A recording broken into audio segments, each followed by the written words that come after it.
Now, if the CDC and the FDA and Biden and all of the rest of them were going to tear up our constitutional rights and lock us in our homes and take away our jobs and force our kids to stay home from school, you'd think they'd at least have some solid evidence to back up their so-called science that natural immunity doesn't work.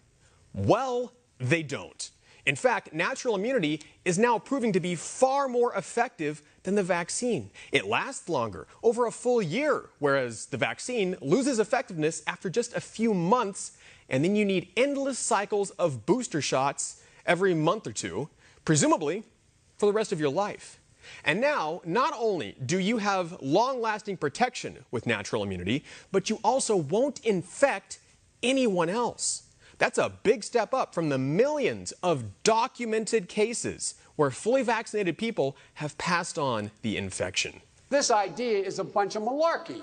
In fact, a new study from England, published in The Lancet, found that fully vaccinated people easily transmit the infection to others, and that the Delta variant, which is now the dominant variant worldwide, is still highly transmissible within a fully vaccinated population.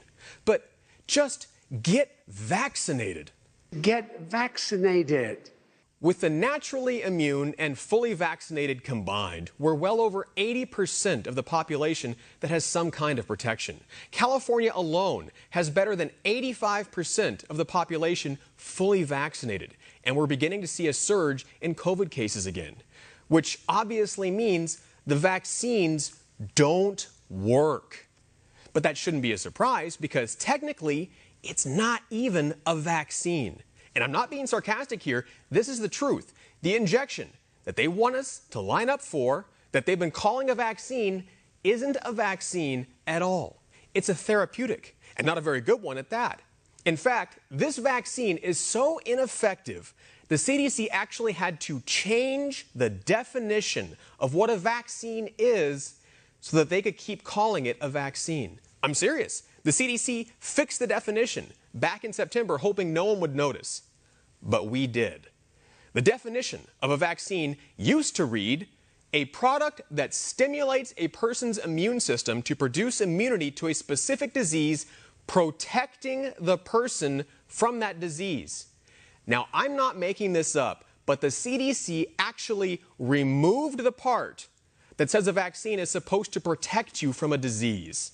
This is from the CDC website itself. Apparently, now when you get vaccinated, you shouldn't expect to be protected from that disease anymore. That's just not what vaccines do, you little conspiracy theorist. So now we have a vaccine that doesn't prevent you from getting sick, doesn't stop you from getting other people sick, won't stop you from dying, and officially doesn't protect you from the disease. And we can see that in action today because Fauci just came out and said despite the country being better than 80% protected from the virus, hospitalizations are now significantly rising among the fully vaccinated. Are you getting the picture here? We're being lied to on a massive scale. Imagine a pandemic so deadly you can afford to fire millions of healthcare workers because they refuse to get a vaccine that's so effective you have to change the definition of what a vaccine is so that it even qualifies. They call this a pandemic of the unvaccinated, but that's not true. This is a pandemic of the brainwashed, and we're all paying the price. For One American News, I'm Pearson Sharp.